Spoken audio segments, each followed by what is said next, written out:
నిర్వహిస్తున్నారు. అమీర్పేట్లోని హెచ్ఎండిఏ కార్యాలయంలో ఏసీబీ అధికారులు సోదాలు నిర్వహిస్తున్నారు. శివబాలకృష్ణ ఆస్తులు, బినామీ అకౌంట్లపై ఏసీబీ అధికారులు ఆరా తీశారు. 2000 కోట్ల విలువైన 2 ప్రాజెక్టులలో అవినీతికి పాల్పడినట్లు గుర్తించారు. రియల్ ఎస్టేట్ కంపెనీల్లో పెట్టిన పెట్టుబడులపై ఏసీబీ అధికారులు వివరాలు సేకరించారు. మరోవైపు రేపటితో బాలకృష్ణ ఏసీబీ కస్టడీ ముగుస్తోంది. శివబాలకృష్ణ కస్టడీకి సంబంధించి మరింత సమాచారాన్ని మా ప్రతినిధి ప్రవీణ్ అందిస్తారు.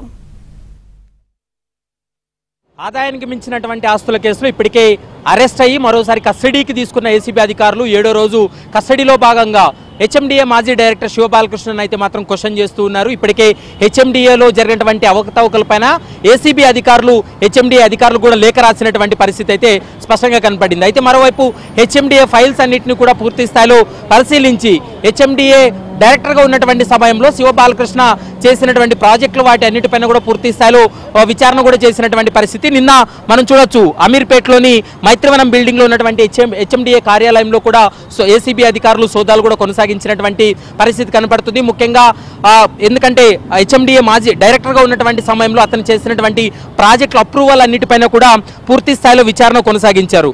ఇప్పటి వరకు అతని ఆస్తులు దాదాపు 500 కోట్లకు పైగానే ఉంటుందనేది అంచనా వేసినప్పటికీ కూడా రైడ్ చేసినటువంటి సమయంలో దాదాపు 100 కోట్లకు పైగానే ఆస్తులను కూడా ఇప్పటికే సీజ్ చేసినటువంటి పరిస్థితి కనపడుతుంది.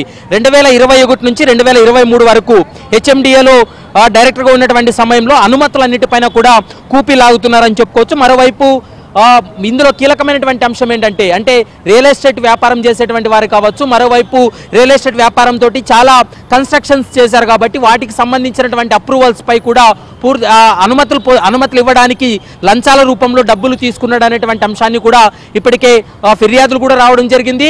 ముఖ్యంగా 2 ప్రాజెక్టులు దాదాపు 1000 కోట్ల విలువైనటువంటి 2 ప్రాజెక్టులకు సంబంధించి ఎవరైతే అప్లై చేశారో వారికి కాకుండా డబ్బులు తీసుకొని బీఆర్ఎస్ పార్టీకి సంబంధించినటువంటి వారికి దగ్గరగా ఉన్నటువంటి వ్యక్తులకు ఆ 2 కంపెనీలకు సంబంధించినటువంటి ప్రాజెక్టులకు అనుమతులు ఇచ్చాడనేది ప్రధానంగా ఏసీబీ అధికారులకు బాధితులు కూడా ఫిర్యాదు చేసినటువంటి సందర్భం ఉంది. దీంతో హెచ్ఎండిఏ కార్యాలయంలో అతను డైరెక్టర్గా ఉన్నటువంటి సమయంలో అతను ఇచ్చినటువంటి అప్రూవల్స్ అన్నిటిపైన కూడా ఆరోపణలు రావడం జరిగింది. కాబట్టి వాటికి సంబంధించి కూడా పూర్తి స్థాయిలో ఏసీబీ అధికారులు గత వారం రోజుల క్రితమే ఒక లేఖ రాయడం జరిగింది.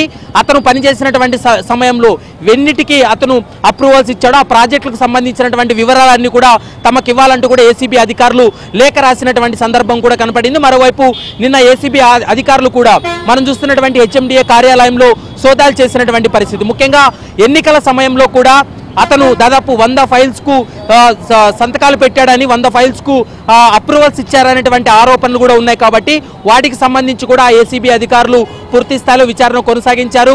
ఈ 7 రోజుల విచారణలో చాలా కీలకమైనటువంటి అంశాలు కూడా బయటపడడం జరిగింది.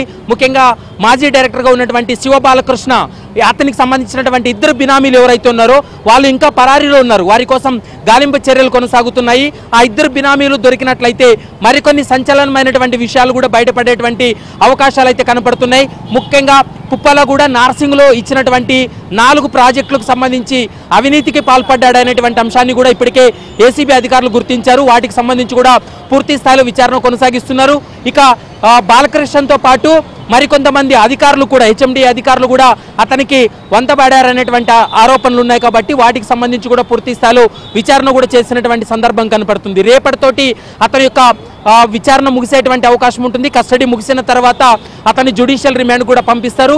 మరికొంతమంది ఇన్వాల్వ్మెంట్ కావచ్చు, మరికొంతమంది పాత్రకు సంబంధించి ఎస్టాబ్లిష్ అయిన తర్వాత వారిని కూడా అదుపులోకి తీసుకొని విచారిస్తామనేది ప్రస్తుతం ఏసీబీ అధికారులు అయితే స్పష్టంగా చెప్తున్నారు.